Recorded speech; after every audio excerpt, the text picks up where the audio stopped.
lagi di Generasi Mecin. Kali ini saya sudah bersama dua narasumber saya. Wah, ini guru-guru nih. Yang pertama ada Bapak Fuad Zain dari Muhammadiyah. Assalamualaikum Pak Fuad. Waalaikumsalam warahmatullahi wabarakatuh. Nah, dan berikutnya juga ada Kiai Hafid dari Pesantren Darul Ulum di daerah Cilacap. Assalamualaikum Kiai Hafid. Assalamualaikum warahmatullahi wabarakatuh. Waalaikumsalam warahmatullahi wabarakatuh. Sehat Pak Fuad, Pak Kiai sehat ya semuanya ya? Alhamdulillah sehat. Alhamdulillah ya. Saya mau nanya ke Kiai Hafid dulu nih di Pesantren Darul Ulum Cilacap. Bagaimana jalannya bulan Ramadan tahun ini di pesantren Pak Kiai? Pesantren kita itu kan di dalam melaksanakan pendidikan ada pendidikan formal dan ada pendidikan non formal yang biasa disebut pendidikan salaf. Kalau yang pendidikan formal, karena di dalamnya ada SMA, ada sanawiyah, ada ibtidaiyah, ada TK, ada sanawiyahnya bahkan 2, itu kita mengikuti aturan-aturan pendidikan formal, di mana kita rumahkan semuanya, mereka belajar dari rumah masing-masing. Adapun yang pesantren salafinya, di mana isinya adalah pesantren tahfidzul Quran, itu tidak ada berhentinya, dan karena muridnya juga namanya murid tahfidz itu kan tidak sebanyak yang formal. Jadi mereka dalam kegiatan biasa tidak ada prenya, kita laksanakan tahfidz baik pagi, siang ataupun sore dan malam. Jadi tidak ada pergeseran pendidikan, tidak ada pergeseran pengajaran sama sekali di dalam pelaksanaan penghafalan Al-Quran. Oke. Dan termasuk kegiatan ibadah berarti tetap dilaksanakan Pak Kiai di pesantren Darul Ulum?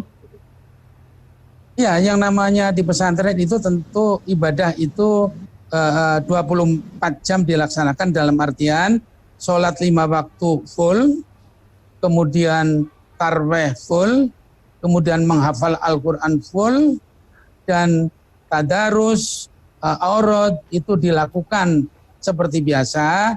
Namun demikian tetap saja protokol kesehatan kita laksanakan. Pak Kiai, saya juga mau nanya soal kondisi di pesantren, karena beberapa waktu yang lalu sempat viral video santri yang positif COVID-19 di daerah Jawa Timur, Pak Kiai. Nah, bagaimana dengan pesantren Darul Ulum sendiri di daerah Cilacap, Pak Kiai, untuk dari kesehatan di sana? Itu kan hanya ada itu kan tidak besar jumlahnya. Dan insya Allah di pesantren-pesantren secara umum itu tidak ada, hampir tidak ada lah, kecuali yang terjadi yang di viral di Jawa Timur.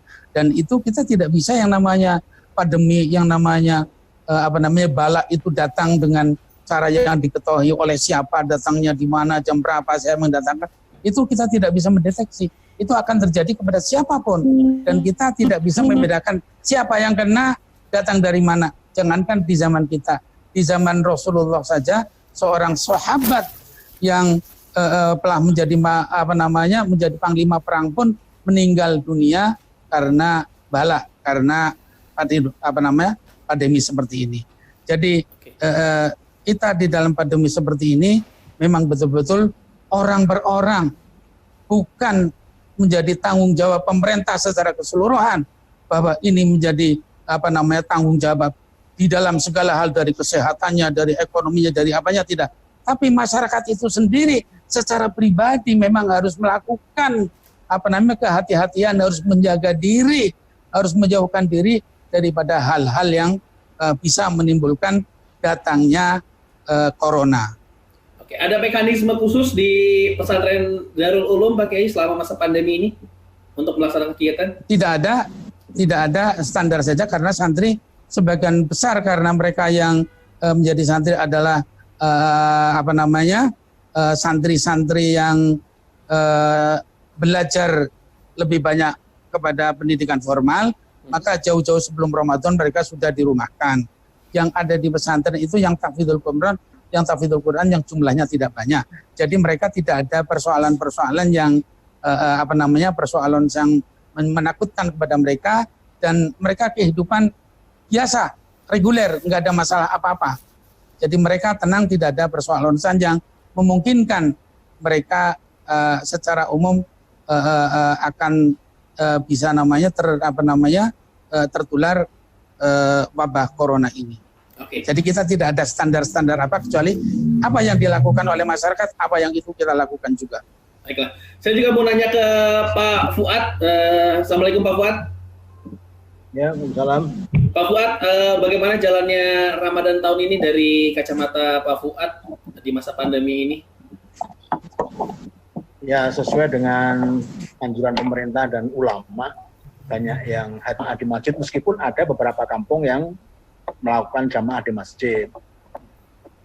Tapi bagaimanapun banyak yang kemudian tetap mengikuti anjuran pemerintah dan ulama. Sehingga persoalan Ramadan ini ya semarak di masing-masing rumah. Di samping ada beberapa masjid yang memang mengadakan tarawih dan yang lain-lain. Oke. Dari Muhammadiyah sendiri, apakah ada koordinasi dengan pemerintah untuk himbauan ke umat muslim tahun ini, Pak Fuad, di masa pandemi ini? Ulangi.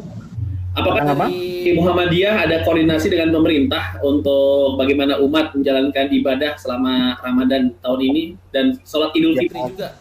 Koordinasi dalam arti kata aturan-aturan yang diberikan pemerintah atau ulama tetap saja itu diindahkan, jadi tetap dijalankan.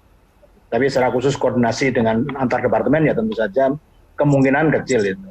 Tapi kita mengikuti saja sebagai masyarakat, mengikuti apa yang menjadi anjuran pemerintah dan juga setiap ulama tentang persoalan ibadah itu sendiri. Tapi untuk masjid-masjid Muhammadiyah di Ramadan tahun ini memang seluruhnya tidak ada yang melaksanakan ibadah sholat tarawih, Pak Fuad? Ya, secara organisasi sebenarnya semua yang kaitan dengan mengumpulkan banyak orang itu dihindari. Tapi ada beberapa masjid barangkali yang tetap mengadakan itu dengan alasan kalau menggunakan terminologinya MUI kan ada zona merah, zona hijau, zona kuning dan seterusnya itu, sehingga merasa wilayahnya tidak pernah dimasuki oleh orang-orang asing seringkali merasa pede untuk melaksanakan jamaah itu.